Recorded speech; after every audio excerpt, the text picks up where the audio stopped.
Hey guys, and welcome back to my channel. If you're new here, hi, welcome, and so my name is Caitlin Elliott, and I cover true crime cases every single Tuesday.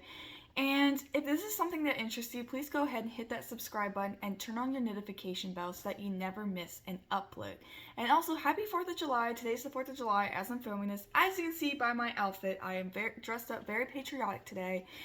And so, again, if this is something that interests you, go ahead and hit that subscribe button, turn on your notification bell so that you never miss a video.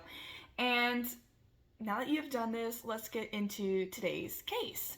So, in the summer of 1990, there was a little girl named Jennifer Schuett who was living in Galveston, Texas at the time. Jennifer was 8 years old and she was extremely excited to start her very first day of third grade at the school. So, unfortunately, she would never ever make it to her elementary school for the first day of school, and instead, she would have to suffer something that no child her age should ever have to endure. So, on August 10th of 1990, her mother went into her room to wake her up for the first day of school, and she just wanted to check on her daughter because Jennifer, she would often sleep with her mother in her mother's bed with her. And during the night, she must have got up and went back to her room. So she went to just go check on her. And this is when she noticed, that, she noticed that her daughter was missing. She wasn't in the bed or anything. Jennifer, like I said, she would often sleep in her mother's bed with her because she would have nightmares and she would just feel extremely anxious and she would feel safer with her mother nearby. So, on this early morning, around 2:30 in the morning, Elaine awoke to her daughter kicking her in her sleep, and she told Jennifer to get out of her bed for the remainder of the night and just go back to sleep in her room. Jennifer's room was said to be just down the hall from her mother's room, and she didn't have to walk too far to get to her own bed. However, when Elaine went to her daughter's room that morning to go wake her up from school on August 10th of 1990, she was absolutely horrified to find out her daughter was not in her bed and she was not in the house. Right away, everyone who could possibly start searching for the little girl did so in the city of Galveston, Texas, which if you've never been to Galveston, Texas, I personally haven't, but I've had a lot of family members and friends that have gone there, and I Googled it myself. It's an enormous city, and the fact that there was a little girl missing there, it just made it extremely difficult to try to pinpoint where she could have gone, and it meant that there was a huge area of land to have to search over to try and find her. At the time, Jennifer was described as being 4 feet tall, weighed about 45 pounds, and had long dark hair and beautiful blue eyes. No one had any idea as to where an 8-year-old would vanish to in the middle of the night, how she could have vanished in the middle of the night from her apartment complex, and no one had noticed. This is when the police, they started questioning the apartment complex and they wanted to know what was going on. How could this child have escaped? And they basically said that they were in the process of, replacing the broken air conditioner system. And because the air conditioner was broken and it was really hot out, remember I told you it was August, a lot of the residents kept their windows open to get some fresh air from the night into their homes. And like I said, you're probably wondering how this could relate to the disappearance of Jennifer, but hear me out. So, like I said, many people would leave their windows unlocked and open for the fresh air, and they really didn't think anything would happen because they would do that quite often during the summer. When the police entered the abduction scene that day, they noticed that the windows had been left open, and this is when they believed that this might have been how the abductor managed to get into the apartment complex and take Jennifer. So everyone became extremely concerned for the 8-year-old little girl because no one knew where she could possibly be. Like I said, Galveston is an enormous city. She could be anywhere. She could have left the state. Most people in the community, they did have about 2 to 3 children, so a lot of people took Jennifer's case to heart. In the community, they felt they felt shocked because nothing like this had ever happened before prior, and they were just really confused as to why this could have happened, why anyone would want to take Jennifer, and how she could have just left like that. So then suddenly, out of nowhere, there was a bunch of news regarding her disappearance, and this was that Jennifer had been located. Jennifer was found in a field not far from her abduction site by a couple of other children.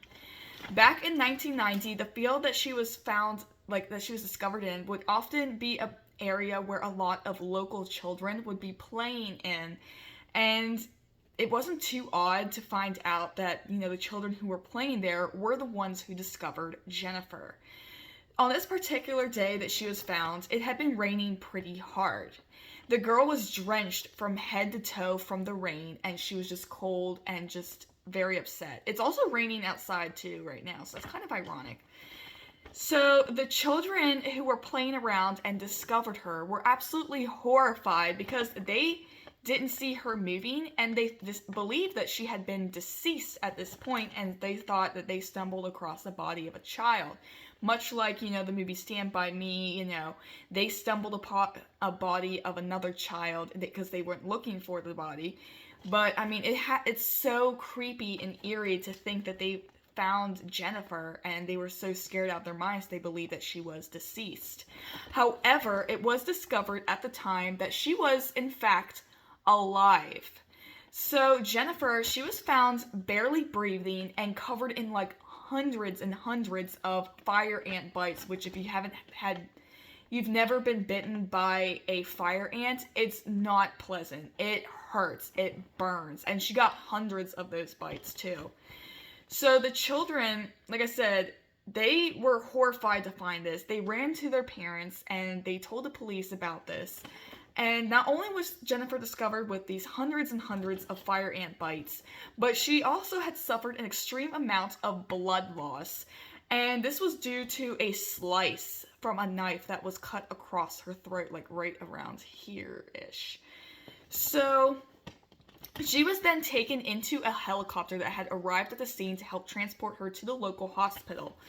While that she was at this hospital, she was then questioned by police as to what happened to her after her abduction. How could she have gone missing from her room and somehow end up in the middle of this field covered in fire ant bites and have a slice from a knife across her throat?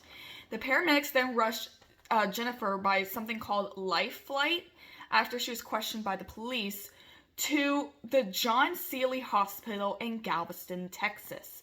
Her family was then notified by the police that she had been located, and friends and family quickly rushed to the hospital to see Jennifer as soon as they could. Because of the condition that she had been found in, no one was even sure at this point if Jennifer was even going to survive. She was stated to be found with multiple injuries. Like I said, she had a slit throat, she had an open trachea, and she had been violently raped as well. The news about Jennifer's injuries spread throughout the media, and everyone was absolutely devastated and shocked to hear about the fact that she had endured such violence like this. She was an 8-year-old little girl. No one knew, why anyone would do this to an innocent child like that, and they wanted answers. Word of 8-year-old Jennifer Schuett's abduction, along with what occurred to her during her vicious attacks, would end up spreading through the community of Dickinson, Texas, which is where, she's from, and it went through that town like wildfire. It was all anyone could ever talk about. The families who lived in the Yorktown apartments where Jennifer went missing from were absolutely terrified by this news. People who lived there, they did not feel like it was as safe as it once was. A child got abducted, was found later, practically almost dead. The poor girl. And they just felt terrified for their safety and for the safety of their own children. So they packed up all their belongings and they moved. People who lived there, like I said, they also did not feel safe because of the fact that even though Jennifer was discovered alive, her abductor had never been caught, and they believed that if he could do this to 8-year-old Jennifer, who's to say he couldn't come back to the exact same apartment complex and try to do the same thing to another child? Most type of sex offenders and killers, they turn out to be repeat offenders, hence the name serial rapists and serial killers. And it's possible that Jennifer could have been a victim of a serial killer attack, or, she could have been attacked by someone who wanted to become a serial killer. It's just quite possible that, with all this evidence, that she could have been attacked by someone like that. The residents then decided they were going to board up their windows so predators couldn't break in, and they ended up purchasing guns to help protect themselves. Many of her friends, family, and classmates became worried about her and whether or not she was going to live after what had happened to her. In the community, everyone was said to be extremely close to one another. Everybody knew one another. They were all on a first-name basis, so to say. And it's kind of like, where the everybody knows everybody type of situation comes up. And I know I've talked about this before, but in small towns and stuff, in small communities, it is possible that, this does hit deeper and harder than most. So everyone, like I said, was really close to one another, and the abduction not only affected Jennifer and her family, but it affected a lot of the people in the community as well. The police decided to search the field for where Jennifer had been located in to try and find any type of information or clues that could lead to who could have done this to her. So there were a pile of clothes that were found only a few blocks away from the apartment complex, but unfortunately, because the year was 1990, DNA was not exactly, DNA testing was not exactly, as like where it is now. It was still in its very early stages of testing, and it would have been very difficult to try and find the DNA on these clothes. So when the police searched the scene again, it was discovered that there was absolutely no clues at the scene that could help solve this case right away. As it turns out, the only witness that was there to talk about the crime was Jennifer herself, and she couldn't even speak due to the injuries that she had to her throat, the sliced neck, the injured trachea. The police were then becoming extremely frustrated at this point in the investigation. How could they try and find the person behind this abduction and attempted murder if they had no idea who to look for, who could have done this, what the person looked like? And it was just very difficult because they didn't even have a single clue to go off of as well, or a single suspect. They felt like they really had to, there was no way to move forward in this case. So the authorities decided they were going to give a new employee named Lois Gibson a call and see if she could try to help with the case. She was pretty new to the police force, and she had only been an officer for less than 1 year.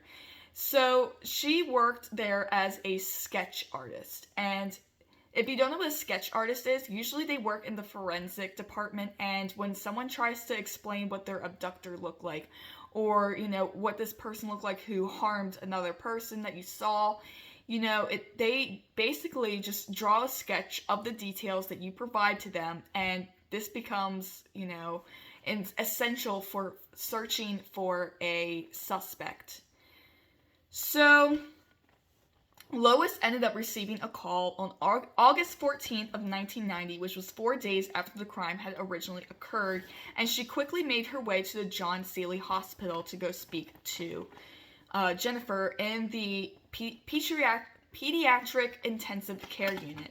When Lois saw Jennifer for the first time, she was absolutely shocked because she was not expecting her to look so injured, so pale, so young, and she had no idea and could not even believe that anyone could do this to an innocent 8-year-old little girl like this.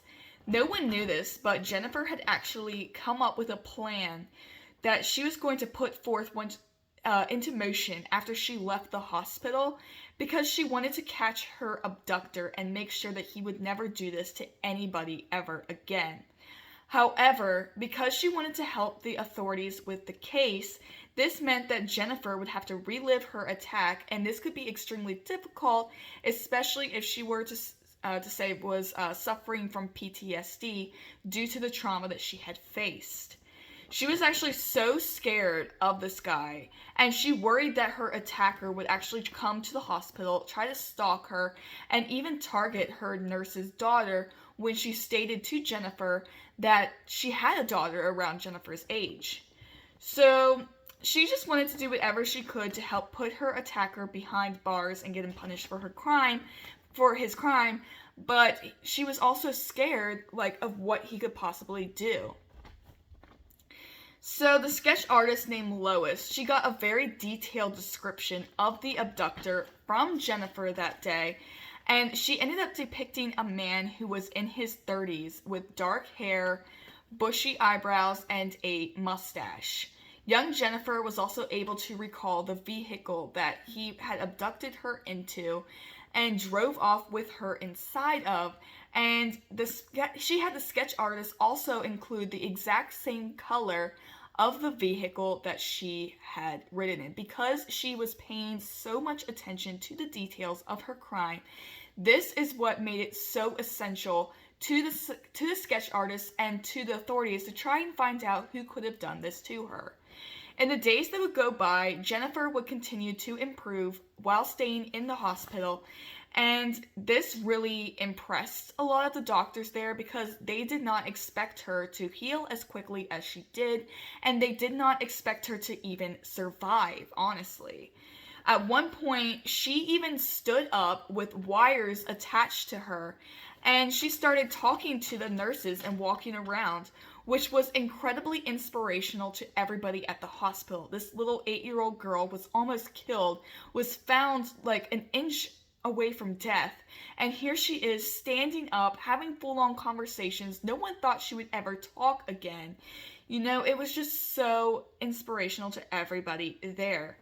So over time, Jennifer did continue to remember more and more about what happened to her, and every day, you know, she would just come up with some new information that she could recall and would say this to the authorities about what she had endured and all the type of information that she could find out about her abductor.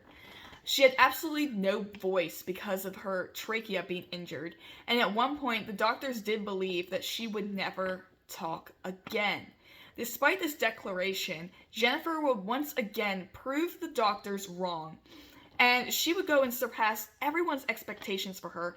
And one day, while in the hospital, just having reporters talk to her, having doctors talk to her, she just started talking and refused to let up.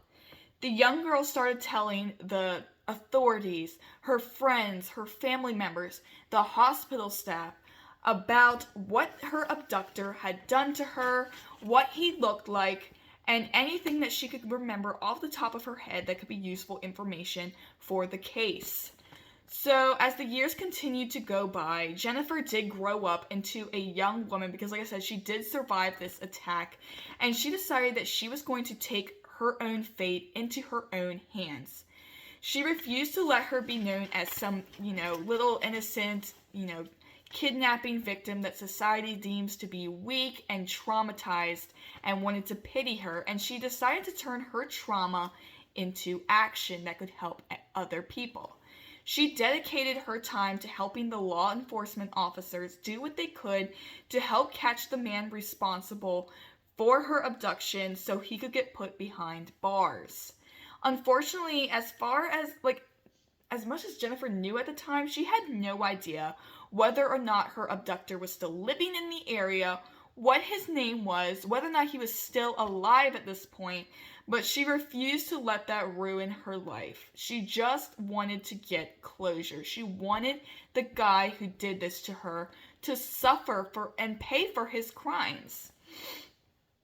So she did her best to constantly recall everything about the vehicle, and she had remembered as much as she could about the vehicle that she had been taken into, and she did not hesitate to hold back any information that she believed could be helpful to the case. Even to this day, she drives past the exact same route, she drives the exact same route that she had taken the day that she was abducted and was put into that guy's car, so she could try and remember everything she could. Jennifer remembered how the abductor then covered her mouth so she couldn't scream, and then offered her candy. Despite how terrified she was, the man seemed to be very calm and acted like he really knew what he was doing. He then, after he offered her candy, held a knife to her throat and threatened to harm her, saying that he was an undercover police officer and was supposed to save her from some type of tragedy, which as an 8-year-old little girl, you're probably thinking, this has to be true. He's saying he's an undercover police officer. That has to be legit. So, she was just too scared to say anything and do anything. He then, like I said, he said that he was an undercover police officer, and this was when Jennifer was deciding to look for this gun, because every single any type of police officer always carries a weapon on them, like a gun. And this is when she decided to go and look for the gun that he possibly had. And this was when, he ripped off her underwear. That's disgusting, because she's an 8-year-old little girl. Like, ugh.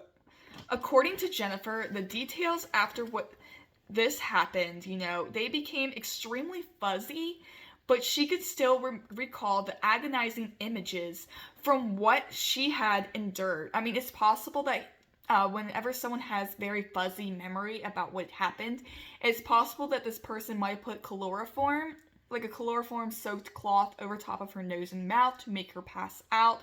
I have heard that can cause memory lapse, headaches, nausea, and it's possible that's why she could not remember. So she had gone completely unconscious, probably from chloroform, and then awoke to find this man dragging her through this field, like through like a cornfield. He then left her over by some trees and took a knife out of his pocket. And as he took the knife out of his pocket, he held it up to her neck and slit her throat from one side to the other, hitting the trachea as well. So it said that it was from ear to ear. I'm not 100%, I think it's from this across. And he just left her there to die while he got into his car and left. Jennifer then remembered hearing a dog barking in the distance, but she could not move and she could not speak due to her injuries, and she recalled being eaten alive by the fire ants that had surrounded her. She reached up to touch her neck to see what he had done to her, and that's when she discovered that the man had actually slit her throat. She then laid there on the ground until several children who were playing nearby found her 12 hours later. She literally laid there bleeding from a slit throat for 12 hours until someone found her. Jennifer then constantly wanted to make sure that she could remember as much detail about the abduction, about what he looked like, what type of car that she rode in, just as much details as she possibly could, so that she could, get her story out there. She had planned to sit face to face against her abductor in court, and in fact, she actually really looked forward to this because she wanted to see justice served for her case. The thought of being the one to catch the man and charge him with the crime is exactly what the authorities wanted to happen. So when it came to finding the perpetrator, there were so many clues that could help the authorities catch the abductor, including the detailed sketch of this guy that Jennifer had provided to the sketch artist, and a drawing of the vehicle that he had put Jennifer in. Over the years, she would continue to remember the details of her abduction repeatedly. However, none of the information led the investigators anywhere, despite how often she would bring it up. I mean, it was pretty detailed, but it didn't go anywhere until one day in October of, I believe it was 2009. And this was when the authorities found out some pretty important information. There was an arrest made in regards to Jennifer's case in the year of 2009. A man named Dennis Earl Bradford was ultimately arrested and charged with the attempted capital murder of Jennifer Schuett. It was after almost 2 years, 2 long decades went by. And this was the point when Jennifer's case would finally get solved. Dennis, who was almost 41 years old at this time, he was found living in the state of Arkansas and was then arrested for the crime. When everyone in the community and anyone who knew Dennis found out that he had been arrested for the attempted murder and the rape of Jennifer Schuett, they were all shocked. It was just like a shock to them. But in the community of Galveston, Texas, everybody was overjoyed for this moment. It was discovered that Dennis had actually been living in an apartment complex that was only 2 blocks away from where Jennifer lived back in the year of 1990. His DNA was then compared to the DNA profile that was found at the scene of the crime, and it matched a known profile in the system, and the name of this person was, you guessed it, none other than Dennis Earl Bradford. The local Galveston community had to take Dennis to the trial and convict him for the crime. The DNA discovered at the crime scene, and this was from Jennifer's rape and everything, had enough evidence to proceed with an arrest, especially because they matched the DNA to him. When the trial had actually occurred, Jennifer's account was said to have been the key witness statement in the trial and was said to be not just an important piece of evidence, but the most important piece of evidence in the entire trial. So even though she was still scared of Dennis Bradford because of what he had done to her, she still faced her fears and decided she was going to testify against him, for which she then stated, "I am not a victim, but instead I am victorious." After all of these years of just waiting and waiting for this specific moment, Jennifer was ready, and she had not given up any hope that her case would truly be solved. Dennis Bradford's arrest made national headlines back in 2009 due to the cold case finally being cracked.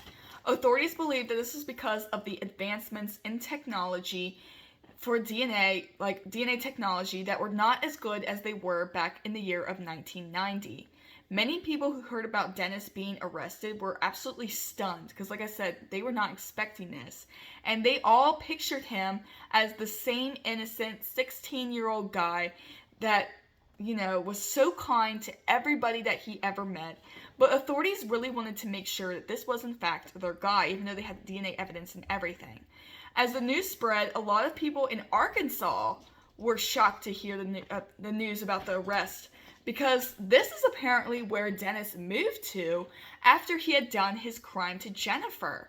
He was then brought back to the state of Texas for the trial, and he had worked as a welder in Arkansas up until his arrest, but he was said to have been dropping hints to his employees as to what he had done to Jennifer. Like, he was not being discreet about it at all. He was just like, I did attempt to kill someone, And he ended up making a lot of friends at his job. So as he ended up making all these friends through his job, he ended up getting so close with one of his friends that he even stated, "I did some things in my life that I'm not proud of." After Dennis did his crime to Jennifer, he moved to Hot Springs, Arkansas, which I said he had been found in Arkansas, and he got married and became a father to 2 children. In 1996, a woman met Dennis in a bar and decided she was going to go for a car ride with him. And, she had been drinking, and she believed it was going to be safe to have this guy take her home because obviously you can't drink and drive, and she really trusted Dennis at the time. Unfortunately, this is when Dennis decided that he was going to kidnap, rape, and brutally terrorize the young woman before he ended up releasing her in front of a grocery store. I heard she was naked at the time, but this could not be confirmed. After this, Dennis just left her there and then drove home to be with his wife and children like nothing ever happened. It's always that's so creepy to me because, he goes out and he does these crimes, and a lot of people go out and do these crimes, and then the next thing you know, they go home and eat dinner with their family after attempting to kill someone and then attempting to, just raping someone. It blows my mind, in all honesty. It's shocking to me. So, after only serving a short third of his prison sentence for kidnapping, Dennis Bradford was then released on parole in April of 2000. However, the judge stated that if he were to, violate his parole by any rules for his probation, he was going to end up back in prison. Despite knowing this, in the year 2001, he was then convicted of a misdemeanor DUI, but this did not violate his parole somehow. Like, I don't understand. You know, if you were on parole and stuff, you can break any type of law and end up back in prison. It doesn't even have to be the same one that you went to jail for. But, like I said, he was still out and about after he got convicted of a misdemeanor DUI. Like, what in the world? So after this, his brother and sister-in-law decided that they were going to hire Dennis to work at their fence company, and he openly admitted, you know, hey, I'm a convicted felon, but they didn't care. They just wanted to help him out the best that they could. So later, he ended up falling in love with another woman and started a new family, as if trying to create a whole new identity for himself. When Jennifer found out about this, she was incredibly hurt because she wanted him to pay for what he did to her. So when the news broke out about Dennis and how he had been arrested for the crime that he had done to Jennifer, his entire family claimed that they were completely blindsided by this arrest because they had not known that he would do something like this. He was considered to be a father of 5, and his children and his family was just his entire life rotated around him. You know, they were basically his sun, his moon, his whole life. And now, because of this, his children were going to have to suffer now because of his actions. Jennifer Schuett decided she was going to create a new program out there called Raise Your Voice. She created multiple shirts with her slogan printed out on them, and this was done to encourage others to speak out about their trauma in a safe space. When Jennifer had her throat slit, like I said, doctors truly believed that she would never talk again, but she refused to believe it was true. She was too determined to catch her abductor and remain mute for the rest of her life, so she pushed herself until she finally reached that point where she was able to tell her story. And now she has started to tell her story, she doesn't want to stop. She does not want her story to become forgotten. So she wanted to remember as much as she possibly could for this court case so that, you know, they can, you know, understand everything, and when she goes to trial, she will be able to point out as much details as she possibly could. Not only did she believe that it would truly help solve her case if she remembered all of this, but she also wanted to become a voice for survivors of other, you know, violent crimes, kidnappings, and all that stuff as well. Jennifer would continue spending several months preparing to face Dennis Earl Bradford in court in 2010. But before she could, you know, Dennis, he committed suicide on May 10th of 2010 before the trial was to start by taking a rope or a belt or something and hanging himself in his prison cell.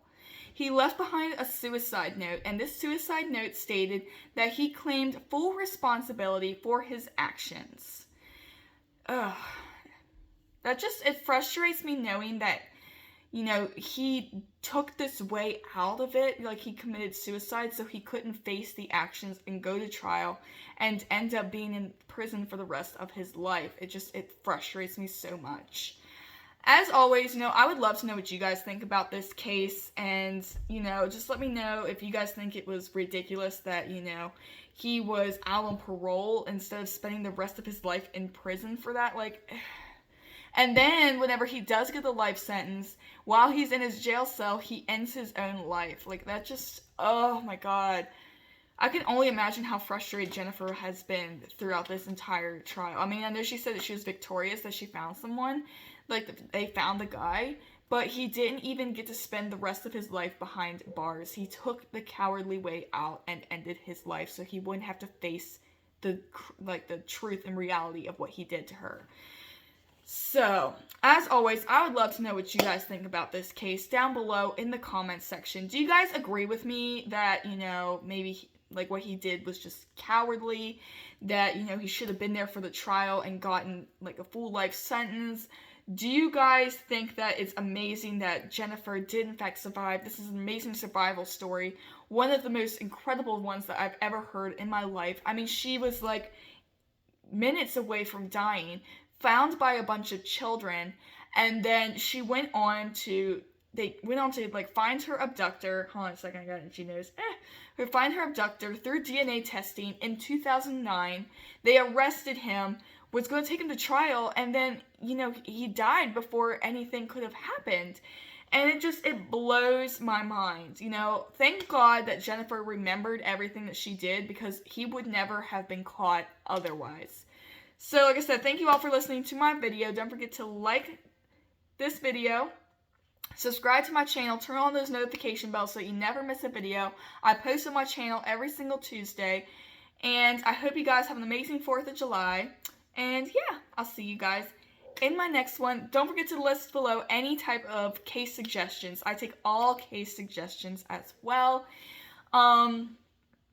Yeah, so I understand it's like a pretty brutal case. Like, oh my god, she had her throat slit like that. Like, sorry, my nose is so itchy. I can only imagine how much pain that she must have been in, and the fact that other children had found her. I mean, those poor children must have been traumatized as well, even though she was still alive. That has to be so difficult to have to go through and, have to see firsthand all this had happened to her. It's just, she was a little girl. She was 8 years old, found by other children. So, like I said, don't forget to like this video, subscribe, hit that notification bell, comment down below any type of case suggestions you may have, any type of, information about this case that you know about, anything you want to tell me, just list it down below. And I'll see you guys in my next video next Tuesday. Bye, guys!